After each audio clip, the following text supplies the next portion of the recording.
The moment Paul Rourke stood up from that hard wooden bench, every single person in the Caldwell Creek town hall went silent. Not the polite kind of silence that falls between one man finishing his speech and another beginning his.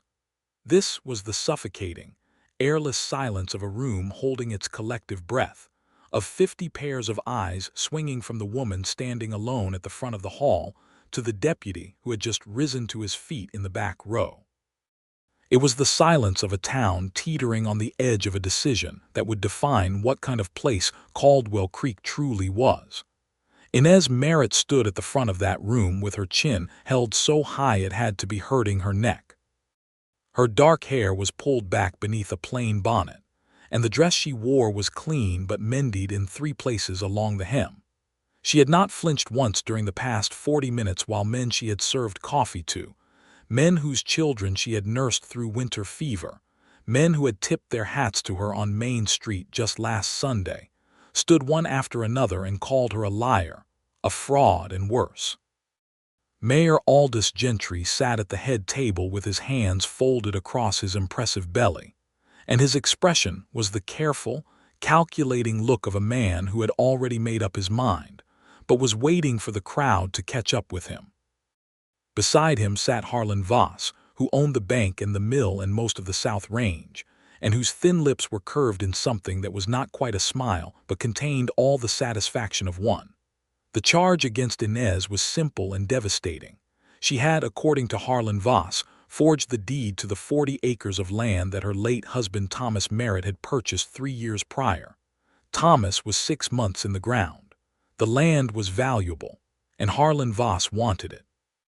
The woman cannot even produce the original bill of sale, Gentry was saying, smoothing his mustache with one thick finger. The deed she presents is, in the opinion of our county assessor, a document of questionable authenticity. I think the community consensus here is becoming rather clear. Not quite, said Paul Rourke. His voice was not loud. It did not need to be. There was something in the quality of it, something steady and unhurried, that cut through every ambient sound in that hall the way a well-aimed stone cuts through still water. He was standing in the back, and every head had turned. He was 28 years old, lean in the way that men who work hard and eat simple are lean, with dark eyes set beneath a straight brow and a jaw that was always carrying some degree of stubble, no matter how recently he had shaved. He wore his deputy's badge on the left side of his vest, and he had his hat in his hands, which he was turning slowly by the brim, once, twice, 3 times, in the way he always did when he was working hard to keep his temper under a careful lid. Deputy Rourke, Gentry said, the word deputy carrying just enough inflection to remind everyone present of the hierarchy in this room. This is a civic matter. Your opinion on property law is not what we assembled to hear. Then you can ignore what I'm about to say, Paul replied, moving forward through the rows of seated citizens, who parted slightly on either side like he was a current they could not quite redirect. But I am going to say it. He reached the front of the room. He did not look at Inez yet. He was looking at Gentry, and then at Voss, and the look he was giving both of them was the look of a man who has finally decided that the comfortable arrangement he has been living inside is not something he can continue to live inside. I have known Inez Merritt for 2 years, he said, speaking to the room now, turning so his voice carried to the back benches. I knew her husband Thomas. I played cards with him on 3 occasions and found him to be a man of his word. Everything I have observed about this woman, everything I have seen in how she conducts herself, how she treats her neighbors, how she has worked that land since Thomas passed, tells me one thing. He paused. The room waited. Her word is good enough for me. The silence that followed those 7 words was different from the one that had preceded them. It had texture and weight. It had a future inside it. And that was the moment everything changed. To understand how Paul Rourke came to be standing in that hall saying those words, and to understand what it cost him, and what it gave him, you have to go back to the spring of 1883, when a wagon carrying a widow and her late husband's legacy rolled into Caldwell Creek, Kansas, with 2 mules and a dream that the territory had not yet decided whether to honor. Inez Merritt arrived in Caldwell Creek on the 14th of April, 1883, in the middle of a dust storm that had turned the afternoon sky the color of old copper. She was 26 years old and she had been alone, genuinely alone, for 4 months and 11 days, since Thomas Merritt had died of a lung infection in the bitter January of that year, leaving her the deed to 40 acres of land south of town, a sound mule team, and a marriage of 5 years that had been built on affection and hard work if not exactly on passion. She had come to claim what was hers. That was the simple version. The complicated version was that she had grown up in sin. Louie, the daughter of a seamstress mother and a father who repaired clocks, that she had met Thomas Merritt when he had come through the city looking to hire someone to make curtains for the house he was building on his new property in Kansas, that she had followed him west because she believed in him, and because St. Louis had begun to feel like a place that was slowly squeezing the air out of her life, and that the 5 years of their marriage, while not romantic in the way that the novels she read by lamplight were romantic, had been good and real and worthwhile in the way that good and real things always are. When Thomas died, she had a choice: go back to St. Louis, to the narrow apartment above her mother's shop, to the careful small life, or go to Kansas and claim the land that was legally hers and build something with her own hands. She chose Kansas. She chose the land. She had Thomas's deed in a leather document case that she kept tucked inside her traveling bag at all times, next to his pocket Bible, and the 2 letters he had sent her before they married, in which he described the Kansas sky and the quality of the soil in such earnest terms that she had fallen in love with both the place and the man simultaneously. The deed was real. She knew it was real because she had watched Thomas sign it, because she had been standing beside him at the land office in Wichita 2 years before his death, because she had read it herself and filed it with the county recorder. It was real the way her own name was real. She did not know, when she arrived in Caldwell Creek, that Harlan Voss had spent the better part of the previous year quietly and efficiently acquiring every piece of property that shared a boundary with those 40 acres. She did not know that the Merritt land sat directly over an underground spring that Voss had surveyed the previous autumn, a spring that, with proper development, could irrigate the entire South Range and make the man who controlled it one of the most powerful in the county. She did not know that Harlan Voss was the kind of man who had never in his adult life encountered an obstacle that he could not either purchase or destroy. She found this out slowly. The first sign came 3 days after her arrival, when she went to the county recorder's office to re-register her ownership, and was told, with professional regret, that there was some question about the chain of title on the Merritt property, and that it had been placed on a temporary hold pending review.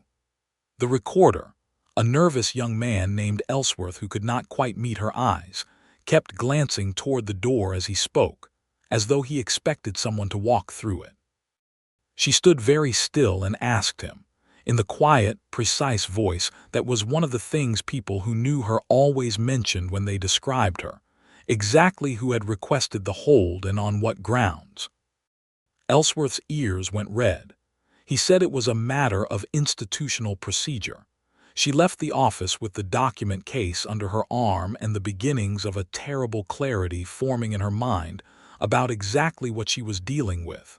She met Paul Rourke that same afternoon. She was standing on the boardwalk outside the recorder's office, collecting herself, when the door to the sheriff's office 2 buildings down opened, and a man came out carrying a pair of saddlebags over one shoulder and a tin cup of coffee in his other hand.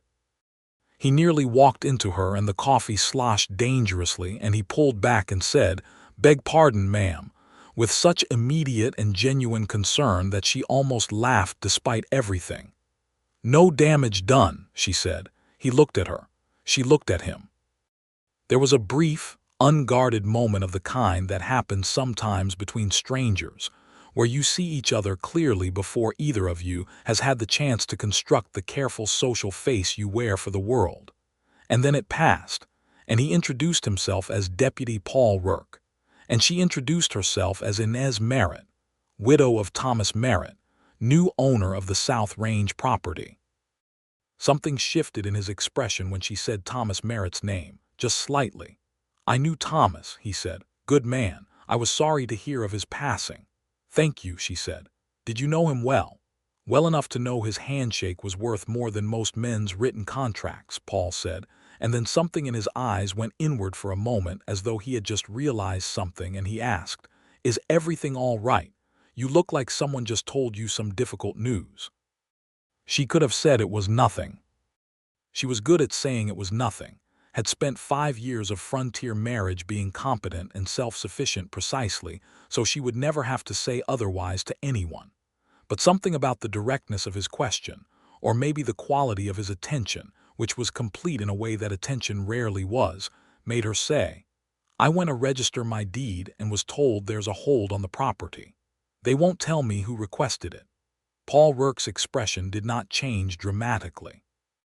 But something went very quiet behind his eyes, and he said, "Which property?" And when she told him, the corner of his jaw tightened in a small, controlled way. "Come have coffee," he said.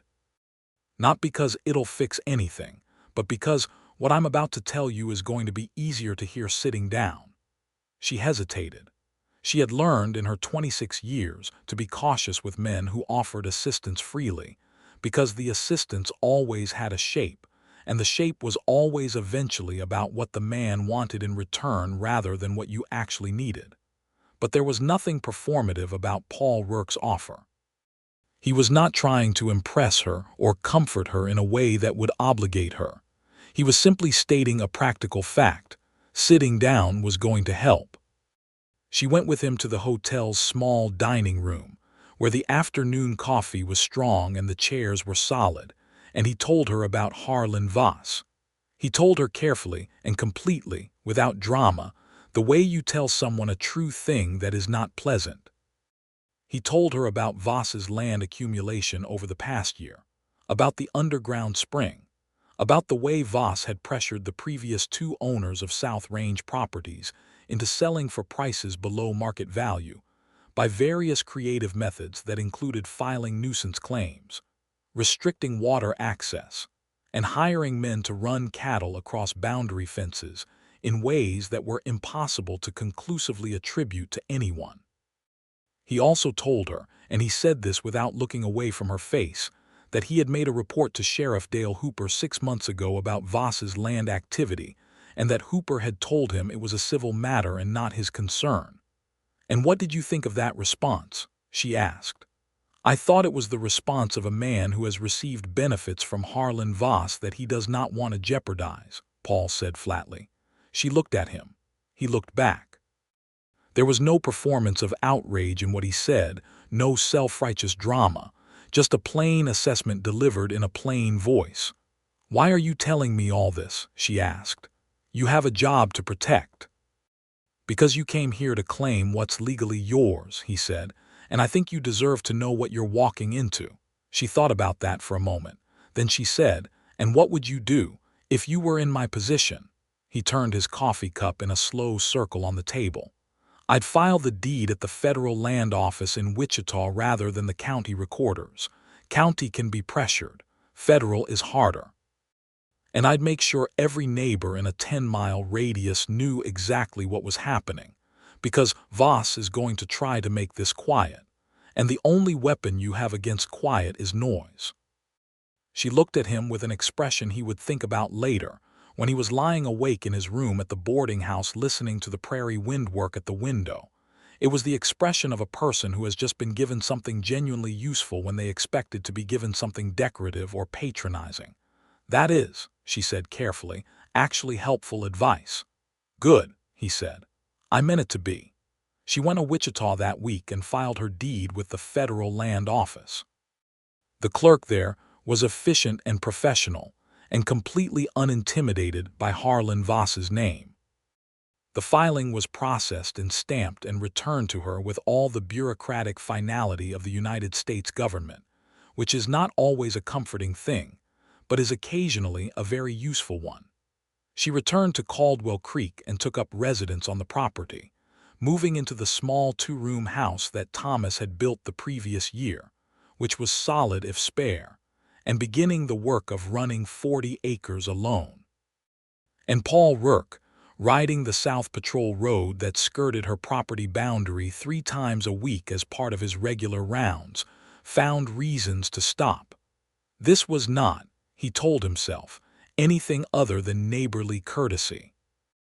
A widow alone on a property that was the object of a powerful man's covetousness was a safety concern.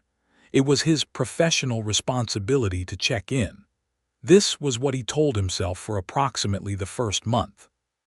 By the second month, he had stopped telling himself much of anything, and had simply accepted that the half-hour he spent at Inez Merritt's fence line or her porch steps on Tuesday and Thursday and Saturday mornings was the best part of his week, which was both a simple and a complicated truth. She was not soft in the way that men in novels expected women on the frontier to be soft, either the fragile ornamental kind or the sentimental kind who dissolved into tears at hardship. She was precise. She was steady. She had an opinion on almost everything, and she stated it without apology while simultaneously being genuinely curious about what you thought, which is a rarer combination than most people realize. She read every book she could get her hands on and had ideas about them. She kept meticulous records of her soil composition and rainfall measurements in a ledger that she had organized with a rigor that a surveyor would have envied. She was also privately funny in a way that surprised him the first time he encountered it. He had made some observation about the reliability of the county government, and she had said, without changing her expression at all, "I find the county government about as reliable as a screen door on a riverboat." And the combination of the deadpan delivery and the precision of the image had made him laugh out loud in a way that startled both of them. He had not laughed out loud often in the 2 years since his brother had died. He had not realized, until it happened, how much the absence of that particular reflex had been costing him. His brother James had been killed in the spring of 1881, shot during a robbery at the freight office where he worked in Abilene, by 2 men who were never caught. Paul had been a cowhand's foreman at the time, making decent wages and living a comfortable enough life, and his brother's death had rearranged everything inside him in ways he was still mapping 2 years later. He had taken the deputy's job in Caldwell Creek because a man needed a purpose, and because he had discovered, in the weeks after James's death, that he had an angry need to stand between people and the kind of casual harm that powerful men with hidden motives dispensed with impunity. It was not a comfortable thing to carry. But it was his. What he had not anticipated was Inez Merritt.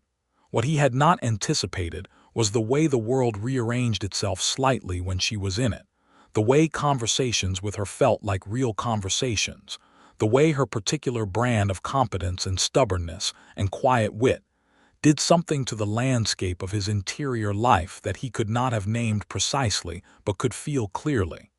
He did not say any of this. He was not the kind of man who said things like this, primarily because he was not entirely certain what he would be saying, and he had been raised by a father who believed very firmly that a man should not open his mouth about a thing he had not yet fully thought through. She, for her part, was not unaware of what she felt when she heard his horse on the road on Tuesday mornings. She was also not in any particular hurry to examine it. She had work to do, and a hidden threat to navigate, and the deep-rooted suspicion, earned through a lifetime of observation, that good things arrived slowly and were worth waiting for. What arrived instead, in the late summer of 1883, was Harlan Voss's first direct move. He sent a man to her property on a Thursday afternoon, a thin man in an expensive coat who introduced himself as Voss's attorney, a Mr. Caldwell Dre from Wichita, and presented her with a document claiming that the original purchase of the Merritt land had involved a fraudulent conveyance because the previous seller, one Jacob Holt, had not legally owned the full parcel he sold, due to an unresolved boundary dispute with Voss's predecessor company. The claim was thin and she could see it was thin. But thin claims, she was learning, were like thin ice. They did not need to hold forever. They only needed to hold long enough. She took the document to the only lawyer in Caldwell Creek, a genial man named Howard Pell who spent most of his professional energy handling estate disputes and had visibly aged several years when she placed the Dre document on his desk. "Voss is claiming a defect in the original conveyance," Pell said, reading it twice with his glasses pushed up on his nose. "It's not a strong claim, but it's not nothing. He'll take it to county court and get a temporary restraint on your operations while it works its way through. How long will that take? 6 months? A year?" She looked at him steadily. "And what happens to the property during that time?" He did not quite meet her eyes. It would technically be in a state of contested ownership. Voss would likely petition to have a receiver appointed, someone to manage it until the claim is settled. She understood what that meant.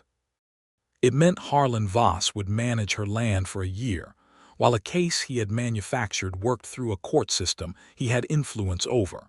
And by the time it was resolved, one way or another, the land would either be his or it would be damaged enough that she would be glad to sell it to him for whatever he offered just to be done with it.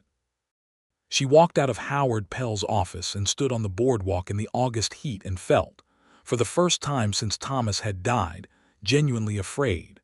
Not the sharp, immediate fear of a physical threat, but the slow, grinding fear of a trap closing around you with terrible patience and deliberateness. Paul found her there. He had been across the street at the feed store and had seen her come out of Pell's office and read, with the accuracy of a man who had been paying close attention to her for 4 months, that something had happened. He crossed the street and stood beside her without saying anything for a moment, looking out at the street with his hands in his pockets. "Dre came," she said. He was quiet for a moment, then, "Tell me," she told him. He listened without interruption, which was one of the things she had come to understand was characteristic of him, that he listened to things all the way to their end before he started forming a response.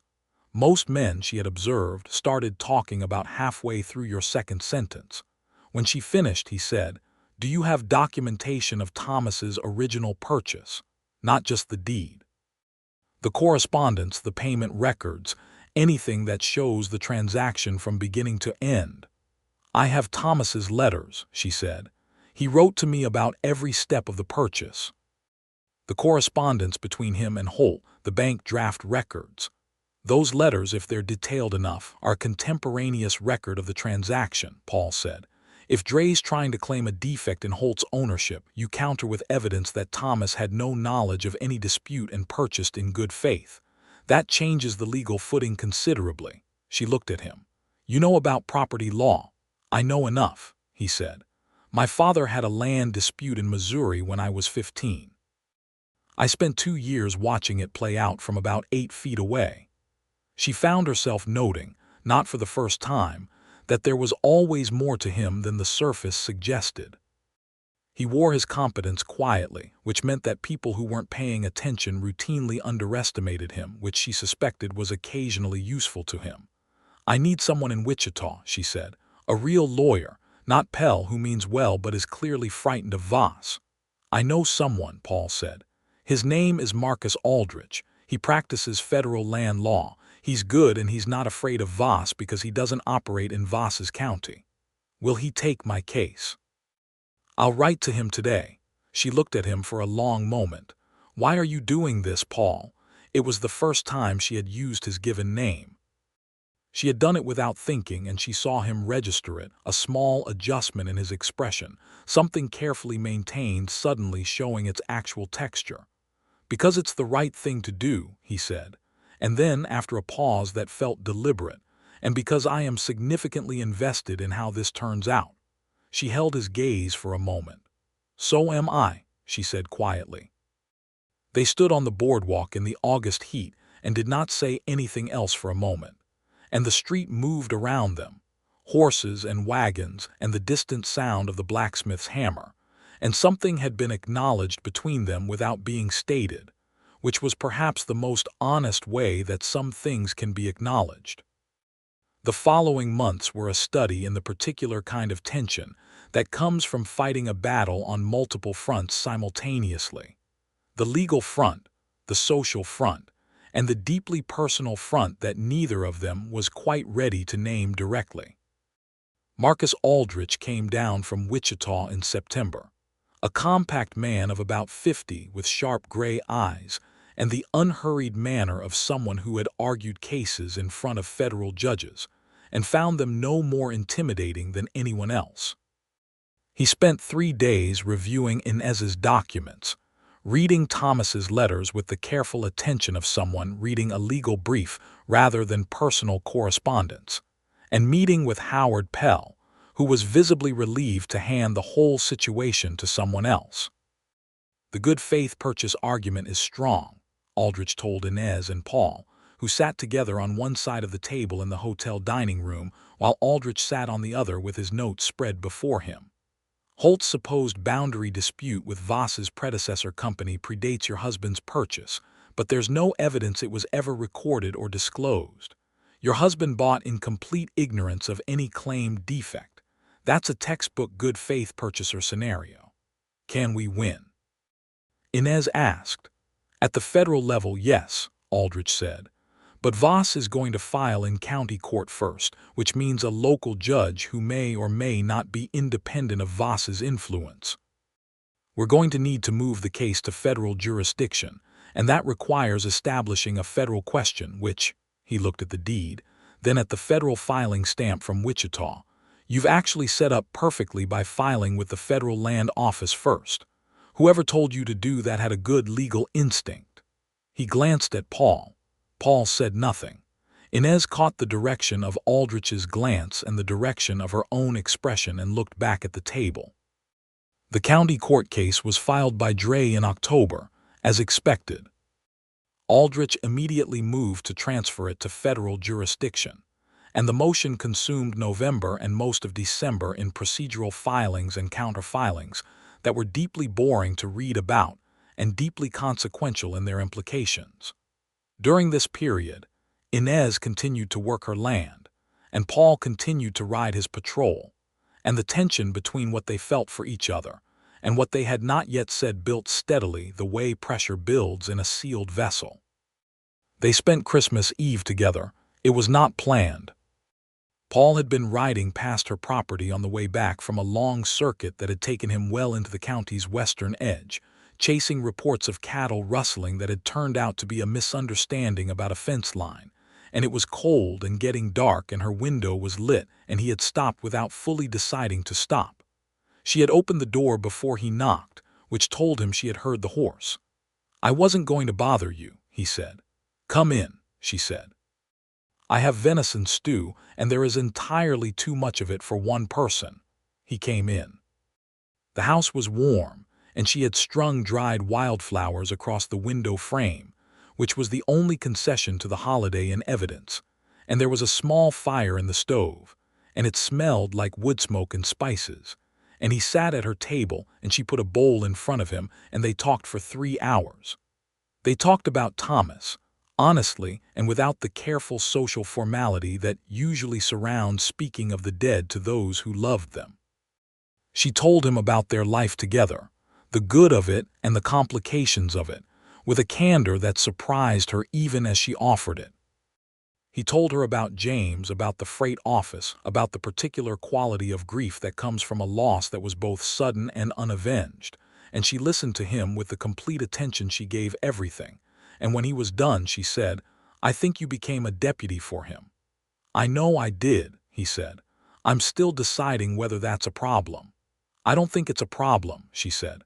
"I think the reason you do a thing shapes how you do it. And from what I've seen of how you do it, it has produced a very good result." He looked at her across the table. The fire in the stove ticked and settled. Outside, the Kansas prairie was silent under a clear, cold sky. "Inez," he said. "I know," she said quietly. "I haven't said anything yet." "I know," she said again, and smiled, and it was not a complicated smile. It was a direct and open one that contained within it something he had not seen in her expression before, something deliberately unguarded, a kind of invitation.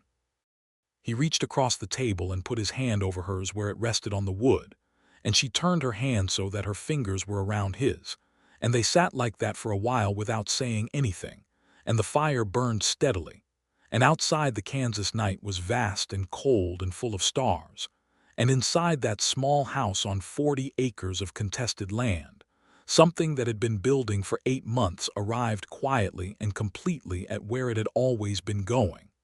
He did not stay. He was a careful man in the ways that mattered, and propriety in a small town is a practical concern as well as a social one, and what he felt for her was precisely the kind of thing he did not want associated with carelessness or presumption.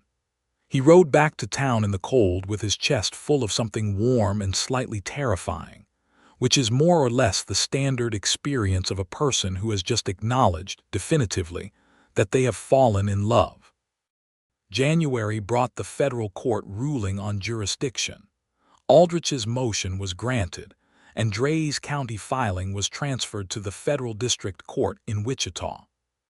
This was a significant victory that Aldrich communicated to Inez with professional satisfaction, and that Harlan Voss apparently received with the cold fury of a man who has had an obstacle refuse to yield on schedule. Voss's response was to escalate. He could not attack the legal case directly, not now that it was in federal court.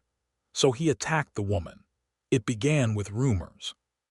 The particular, poisonous, targeted kind of rumors that small towns in 1883 were devastatingly efficient at circulating. Whispers that the deed Inez Merritt carried was not original, that Thomas Merritt had purchased the land under false pretenses, that Inez herself had altered documents after Thomas's death. The whispers were precise enough and persistent enough that it became clear they were not organic. They were being planted and tended. Paul heard the rumors within 2 days of their first circulation. He was in the hardware store when he overheard 2 men repeating them as fact, with the casual confidence of people who have received information from a source they consider reliable. He did not confront them directly. He went to find out where the story had originated, which took him 2 days of careful, patient questioning, and eventually led him to a man named Cutter Foyle, who worked at Voss's mill and who had been observed at the saloon the previous week speaking to multiple people in the low, confiding manner of someone distributing intelligence rather than sharing gossip. Paul went to see Cutter Foyle. This was not an official visit. He was off duty and in his civilian clothes, and what he said to Cutter Foyle was brief and delivered very quietly, and was not a threat but contained within it the clear implication that Paul Rourke was watching, and that the watching was not going to stop. Cutter Foyle looked genuinely unsettled. Whether this was because Paul was 6 feet of focused, quiet intensity or because Foyle had a conscience that was being inconveniently activated, Paul could not say. Either way, the rumor transmission slowed but did not stop, because Voss had other channels. By February, Inez had noticed that certain women in town who had been friendly were now distinctly cool. She noticed it first at the dry goods store, and then at the church social, and then in a dozen small interactions that each individually might have been explainable, but together formed a pattern that was unmistakable. The whispers had done their work.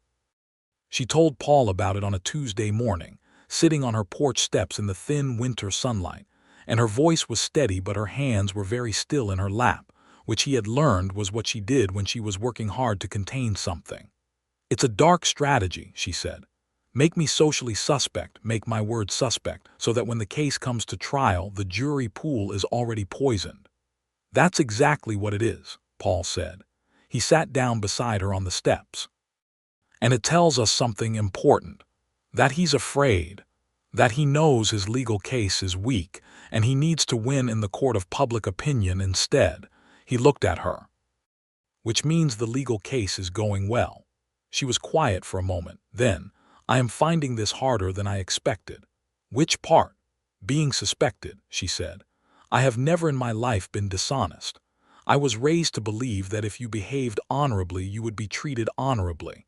and I understand intellectually that this is not how the world works, but I find that understanding something intellectually and experiencing it are not the same thing." He looked at her profile, at the set of her jaw, and the way she was holding herself very straight. "I know," he said. "Hate," she said, and there was something that might have been anger or might have been sorrow or was most likely both, "that I am going to have to prove myself to people who should simply take me at my word, because Thomas was a good man and he purchased that land fairly and I have done nothing wrong." "You're right," Paul said. "It isn't fair. And you're going to win anyway, and the people who believe the rumors are going to have to look you in the eye afterward." She looked at him then. "You never doubted me." "Not for a single moment," he said. "It was simple and it was absolute." She reached over and put her hand on his arm, just briefly, and he covered her hand with his, and they sat on the porch steps in the pale February sun, with the prairie spread out before them and the work of the future lying ahead of them. And neither of them needed to say anything else about it, because some things are complete without additional words. The situation came to its crisis in March of 1884. Aldrich wrote to say that the federal court date was set for late April. This was good news. What was less good was the information that arrived alongside it, that Harlan Voss, apparently recognizing that the federal case was likely to go against him, had commissioned a parallel strategy. He had gone to Mayor Gentry and proposed a town meeting to consider a civic matter of property fraud, framed not as a legal proceeding, but as a community accountability session. This was, Aldrich told them grimly in his letter, technically outside legal bounds but practically very damaging. If the town of Caldwell Creek formally declared that Inez Merritt was a fraudulent actor, that declaration, circulated in the newspapers that covered county affairs, would shape the narrative around the federal case in ways that were not officially but very effectively influential. Paul read Aldrich's letter standing in Inez's kitchen while she stood at the stove, and when he finished reading, he put the letter down on the table very carefully. "He's going to put you in front of the whole town," Paul said. "Let them say everything they've been whispering and give it the appearance of official weight." "I know," she said, not turning from the stove. "You don't have to attend." "If I don't attend, it looks like an admission," she said. "I have to stand there and let them say it." "Yes." He looked at her back at the straight line of her shoulders. "And I will be there." She turned around then. "Paul, you could lose your job." "Dale Hooper has been looking for a reason to let me go for 6 months, Paul said, "because I filed that report on Voss's land activity and because Hooper knows I know about his arrangement with Voss. If this is the thing that ends my employment, then it was always going to end." She looked at him steadily. "I don't want you to sacrifice your position for me." "I'm not sacrificing anything," he said. "I'm doing my job. My job is to uphold the law and protect people in this county from being wronged. That's what I'm doing." He paused.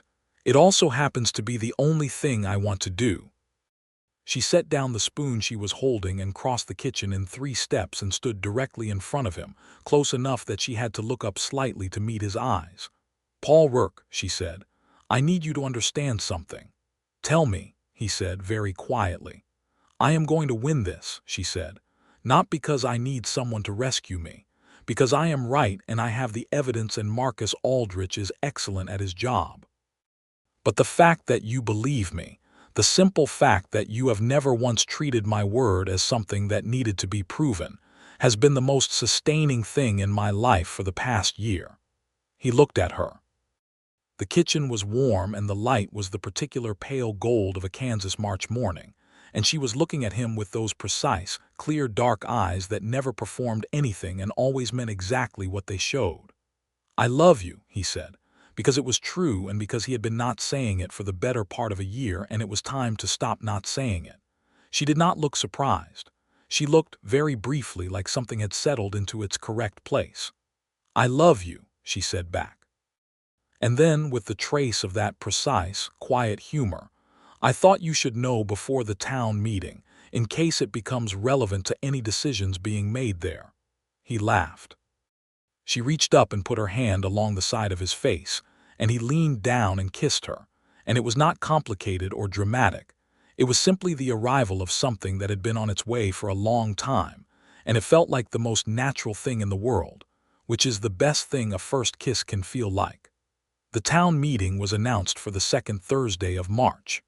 The days leading up to it had a particular quality of compressed tension, the way the air feels before a major storm.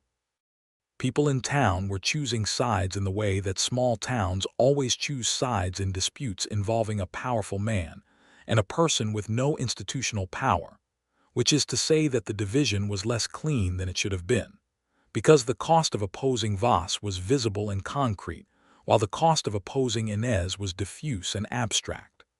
Paul moved through those days with the focused, unhurried manner that was native to him under pressure, which was different from the manner of people who pretend to be calm.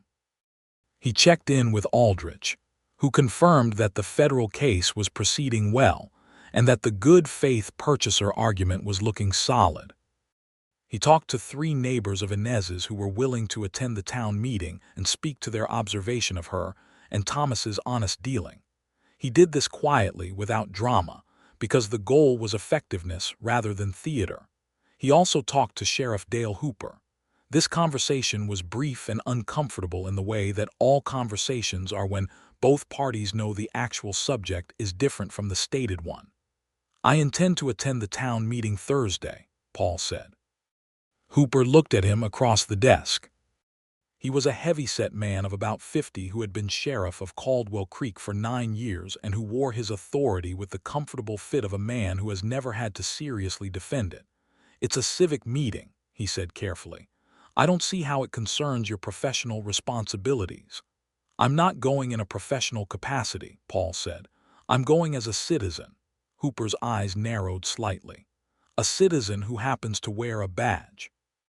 "A badge I'll leave on my desk if that makes the distinction clearer."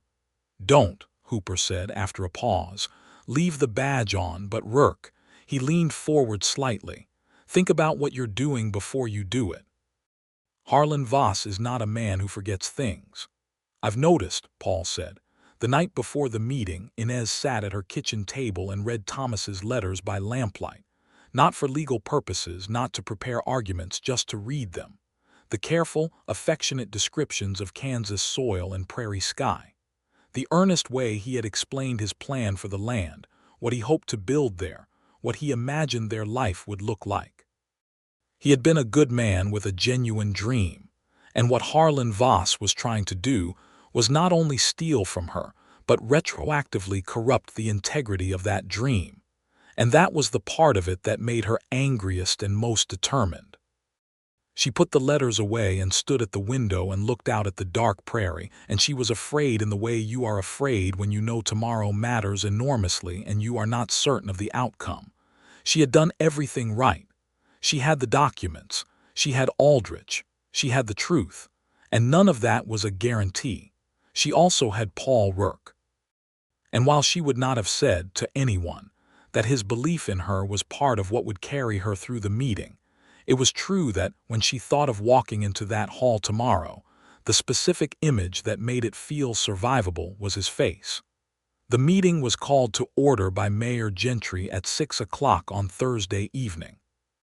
The hall was nearly full, which was not surprising because Caldwell Creek had a population of about 300, and a town meeting with the implicit subject of a widow's honesty was exactly the kind of thing that everyone attended regardless of their private position.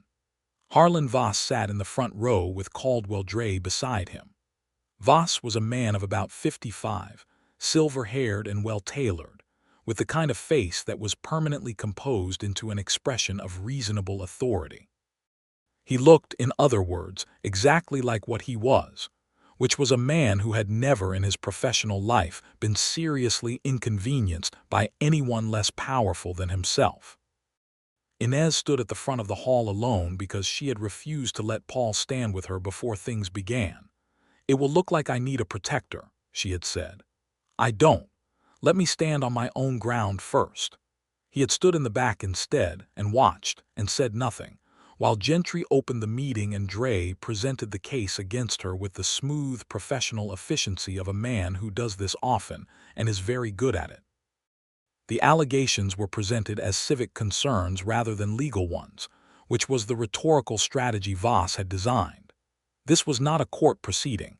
It was a community expressing its legitimate interest in the character of those who held property in the county.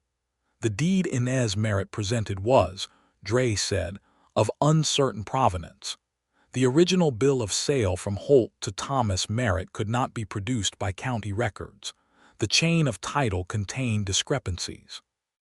And there were questions, he said delicately, about whether a grieving widow, operating alone in the months after her husband's death, might have made alterations to documents she did not fully understand. It was infuriating in its precision. Each individual element was deniable as malicious. Together they built a portrait of a woman who was either a fraud or a fool, and either version was designed to result in the same outcome. Several men spoke after Dre. Some were clearly Voss's allies. Some were genuinely uncertain, swept along by the apparent weight of institutional skepticism. Inez answered each point clearly and directly, producing her documents, citing the federal filing, referencing Aldrich's involvement, maintaining throughout the measured composure of someone who is genuinely confident of the truth while also genuinely furious at being required to defend it. And then Gentry began his summation, which was heading with comfortable inevitability toward a community resolution expressing concern about the Merritt property claim, which would be meaningless legally but devastating socially, and in terms of the narrative around the federal case. And Paul Rourke stood up. He was at the back, and he moved forward through the rows as he had never moved before through a room full of people, which is to say with the absolute clarity of a man who has decided and is not going to be undecided again. He stood at the front beside Inez, and he looked at the room and the room looked at him, and he said what he said. I have known Inez Merritt for 2 years. I knew her husband Thomas. I played cards with him on 3 occasions and found him to be a man of his word. Everything I have observed about this woman, everything I have seen in how she conducts herself, how she treats her neighbors, how she has worked that land since Thomas passed, tells me one thing. The room was so quiet you could hear the lamps hissing. Her word is good enough for me. He heard the shift in the room. It was not a dramatic shift, not the kind that comes with applause or gasps. It was subtler than that and more real. It was the shift of people recalibrating. Because Paul Rourke was not a dramatic person and he was not a political person, and he was not a man who said things for effect. Everyone in that room who knew him, which was most of them, knew that when he said something, it was because he had thought it through and meant it. I've also looked at the legal record, Paul continued, and what I see is a widow with a federally registered deed, a contemporaneous documentary record of her husband's purchase, and a case before the federal court in Wichita that is going to resolve this with the full weight of federal law. What I see in this room tonight is an attempt to use community social pressure to accomplish what the law is not going to accomplish, and I don't think that's what this community should be. He looked at Gentry, then at Voss, then at the room. I'm asking every person in this hall to ask themselves one question, he said. Not whether you believe Harlan Voss, and not whether you believe some clerk's question about a county filing. Ask yourself whether you believe Inez Merritt. Whether you have, in your experience of her, found her to be a person of dishonest character. And if the answer to that is no, then I ask you to say so. There was a long moment. And then one of Inez's neighbors, a rancher named Ed Carlisle who was 60 years old and had lived in the county his entire life, and was not a man who was easily pushed around, stood up and said, I've known Inez Merritt since she arrived here and I have no reason to doubt her word. And then a woman from the church, Margaret Hollies, stood up and said, I've had coffee in her house and I know an honest person when I see one. And then 2 more men stood, and then another. The movement was not universal, but it was enough to shift the visible weight of the room, enough to make Gentry recalculate his summation in real time, enough to make Harlan Voss's composed expression show, for just a moment, something that was not composure at all. The resolution Gentry proposed was considerably weaker than the one he had planned. It noted that the matter was before federal court and that the community would await the outcome of legal proceedings.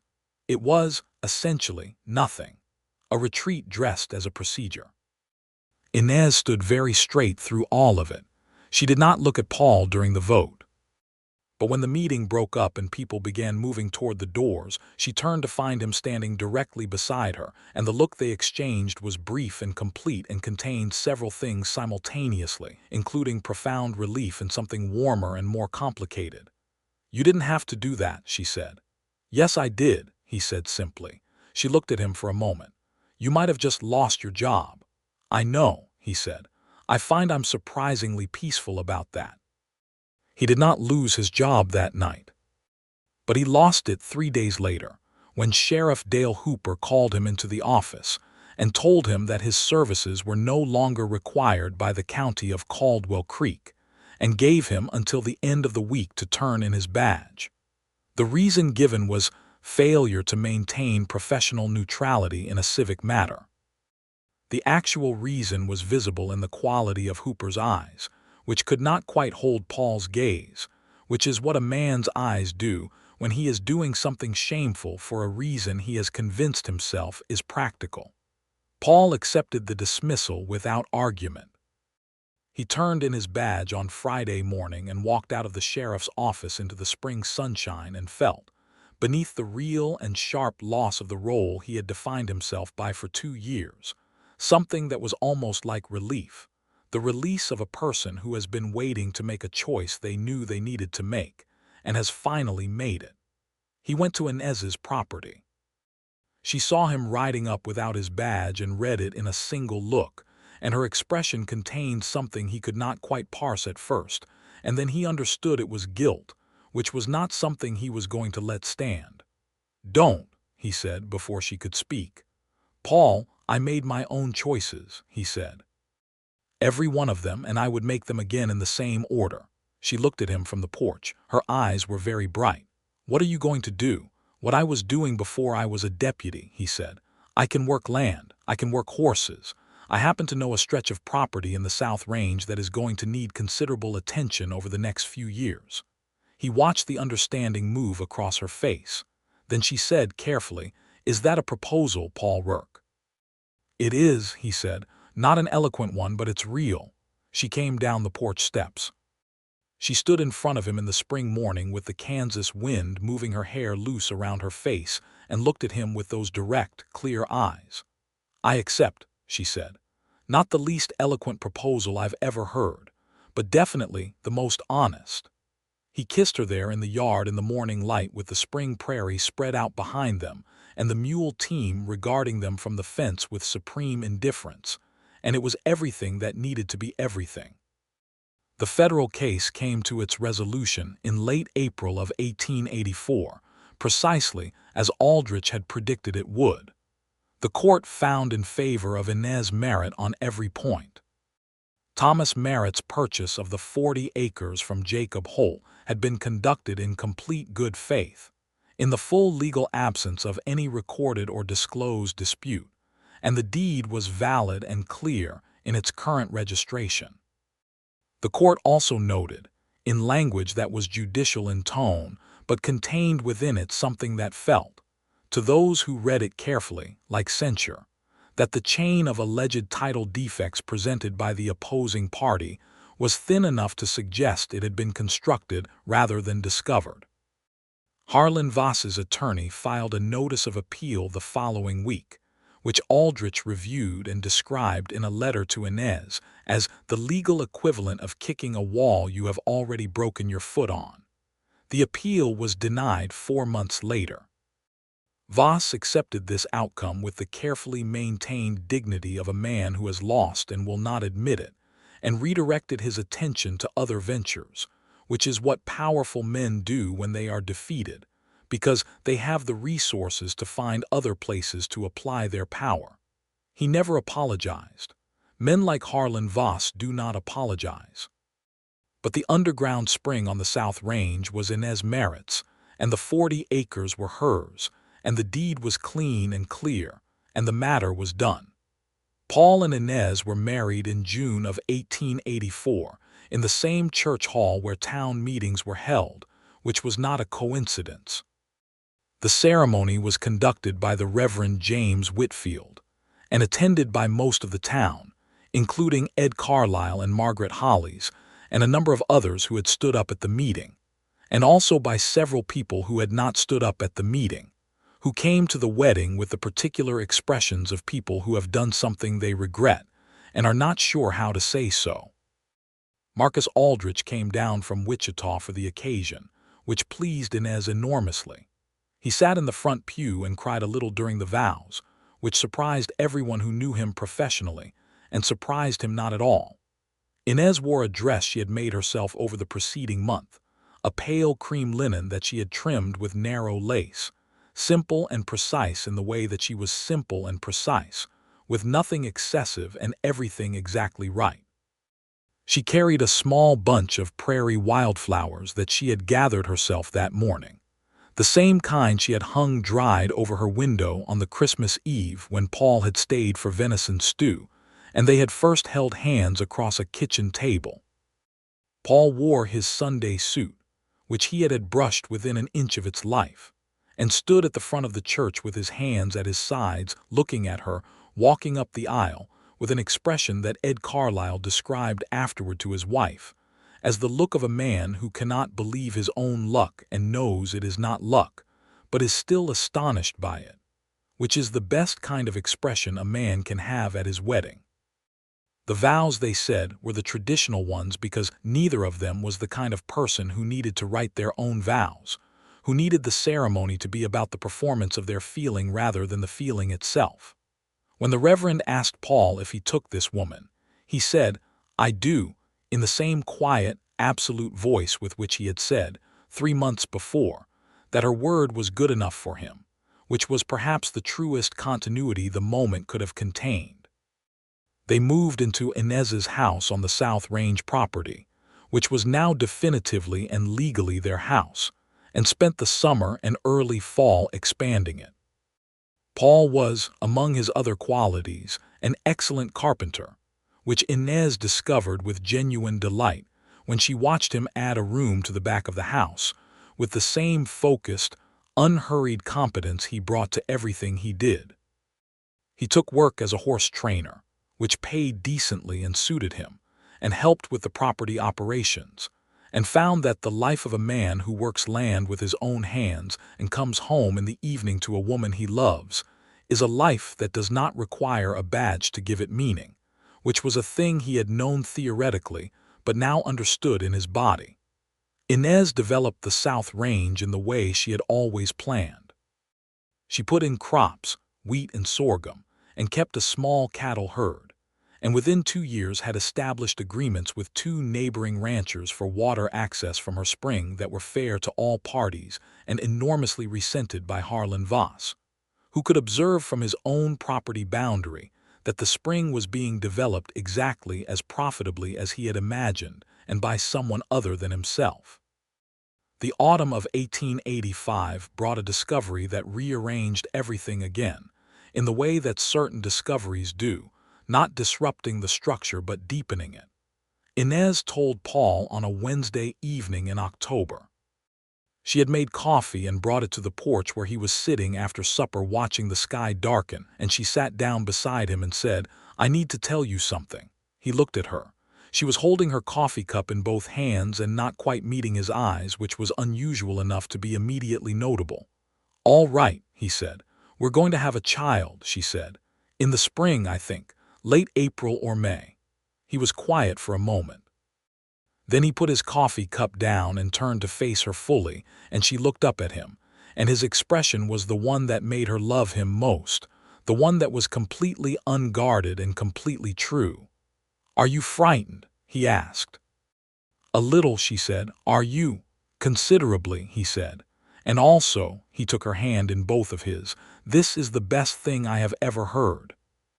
She leaned against his shoulder, and he put his arm around her, and they sat on the porch, as the Kansas sky turned deep blue and then black above them, watching the stars come out one by one, and talked about names and practical arrangements, and the logistical question of whether the baby's room should go in the east side of the house or the addition they had built last summer, and it was entirely ordinary and entirely wonderful. The winter of 1885 to 1886 was cold, but not the killing cold that Kansas could sometimes produce, and Inez was strong throughout it, which relieved Paul to a degree he was not entirely comfortable admitting, because the fear underneath his relief was about what he might have to face if she was not strong, and that was a dark country he had no wish to visit. She did not make it easy for him to worry, which was characteristic. She continued to run the property accounts with her usual meticulous precision, and to read every book that came through the Caldwell Creek lending library, and to have opinions about everything and state them clearly, and to come and find him in the barn or the field in the late afternoon, and stand beside him while he worked in the way she had always done, close enough that he could feel the warmth of her, present and real and exactly herself.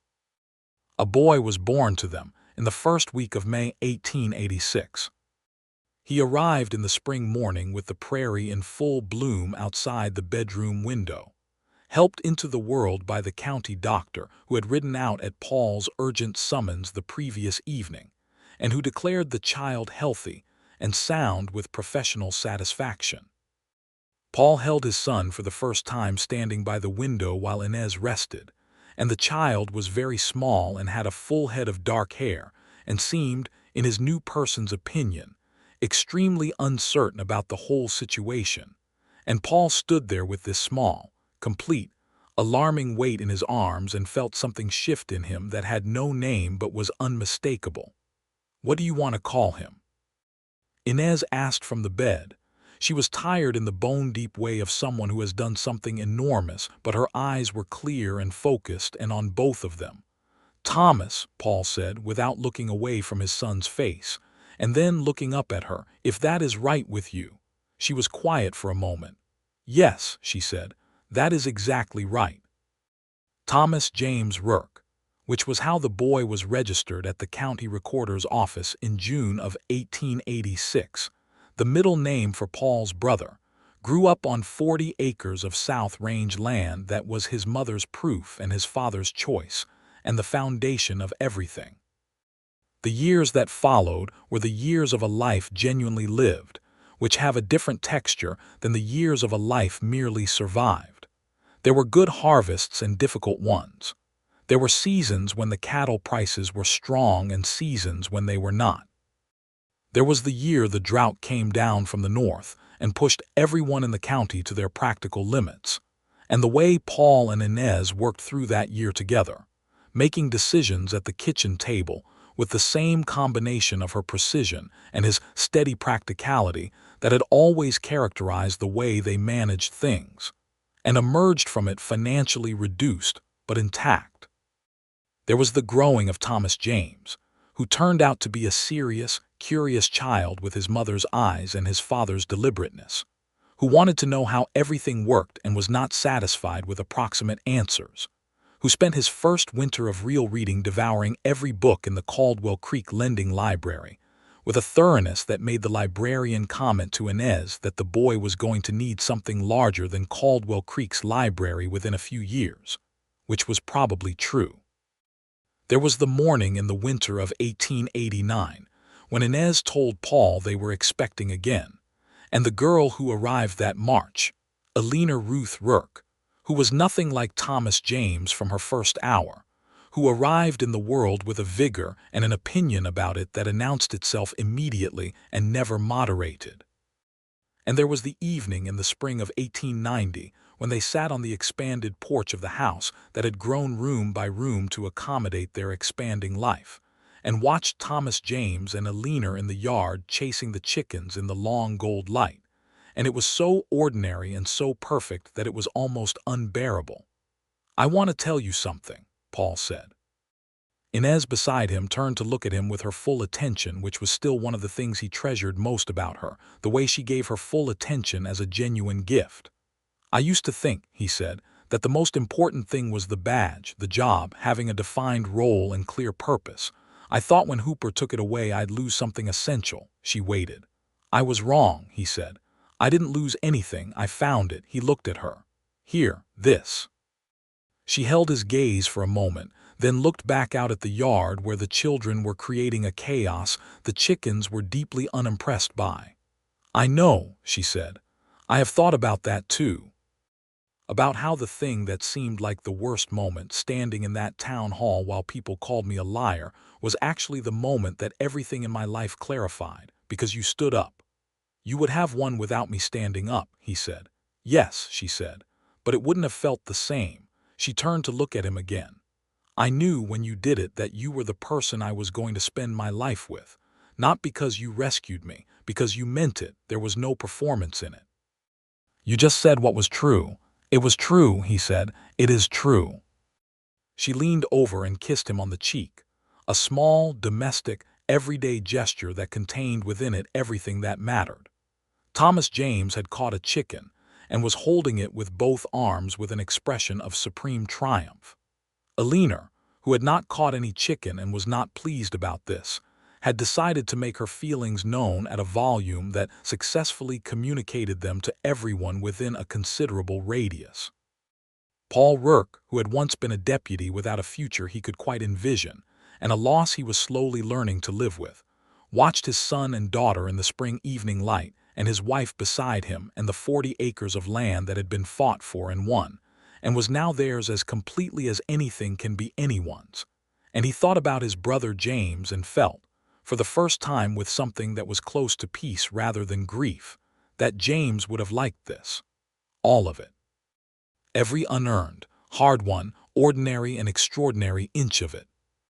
Harlan Voss left Caldwell Creek in 1891, which people discussed for several weeks with the combination of relief and anticlimax that attends the departure of a long-standing villain. His various enterprises were sold or transferred, and he relocated to a city where his scale of operation suited the available opportunities.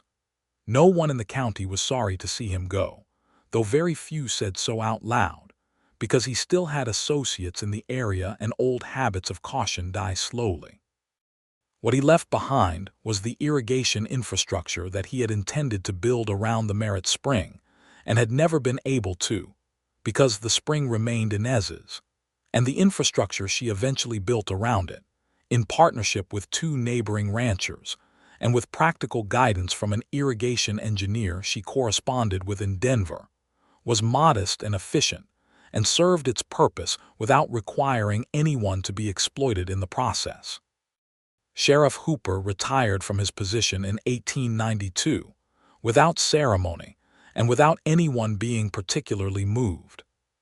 His replacement was a man named Garrett Finch, who had been a deputy in the next county east, and who came to the job without existing entanglements, which was refreshing. Several people from the town meeting, over the years, found occasions to say to Inez, in the oblique way of people who are apologizing without using the word, that they were glad the federal case had come out as it had. She received these oblique apologies with the same direct, precise courtesy she brought to everything, which was probably more than they deserved and exactly what she was capable of. In the summer of 1893, Paul and Inez made a journey to Wichita together, their first time in that city since the early days of the court case. They went to see Marcus Aldrich, who had retired from practice the previous year and was living in a comfortable house near the university with his wife and 3 grown children. The dinner they had that evening, the 6 of them around Aldrich's dining table with the children and grandchildren flowing through the house the way they do in comfortable family homes, had the quality of people who have survived something together and are now simply, gratefully, living in the aftermath of that survival. Aldrich, pouring wine with the comfortable authority of a host who has earned his comfort, looked at Inez across the table and said, "You know, in 30 years of practice, I took on 4 cases that I would describe as genuinely righteous, cases where the facts and the law and the justice all pointed the same direction. This was one of them." "I'm glad you thought so," Inez said. "The outcome was never really in doubt," Aldrich said, "once the case was in federal court." What I wasn't certain about, he glanced at Paul, was whether the process would break you before the outcome arrived. It came close, Inez said honestly. What held? Aldrich asked. She considered the question with the genuine seriousness she gave to genuine questions. Then she said, the truth of the thing, that I was right and I knew I was right. And, she looked at Paul beside her, that someone I trusted believed me without reservation. Paul, who was not given to public expressions of sentiment, picked up her hand from the table and held it. Aldrich looked at both of them with the expression of a man who has seen considerable amounts of human behavior in his professional life and knows which kind he is looking at. Good, he said simply, and refilled Paul's glass. The following years brought the quieter accumulations of a good life. Thomas James grew into a young man who inherited his mother's precision and his father's steadiness, and showed a particular gift for the technical side of land management, studying agriculture and soil science in the way that a new generation of farmers was beginning to, bringing scientific method to the work of the land. He attended the State Agricultural College in Manhattan, Kansas, and came home in the summers to work the property with a combination of traditional knowledge and new technique that Paul watched with deep, genuine pride. Eleanor, who had never been quiet about anything since her first announced arrival in March of 1889, grew into a young woman of enormous energy and definite opinions who wanted to study law, which Inez received with a satisfaction so complete it was almost amusing, given everything. Is it the family occupation? Paul said one evening, watching Eleanor organizing her collection of legal texts, which had been accumulating for 2 years. It should be, Inez said. We have enough experience with it.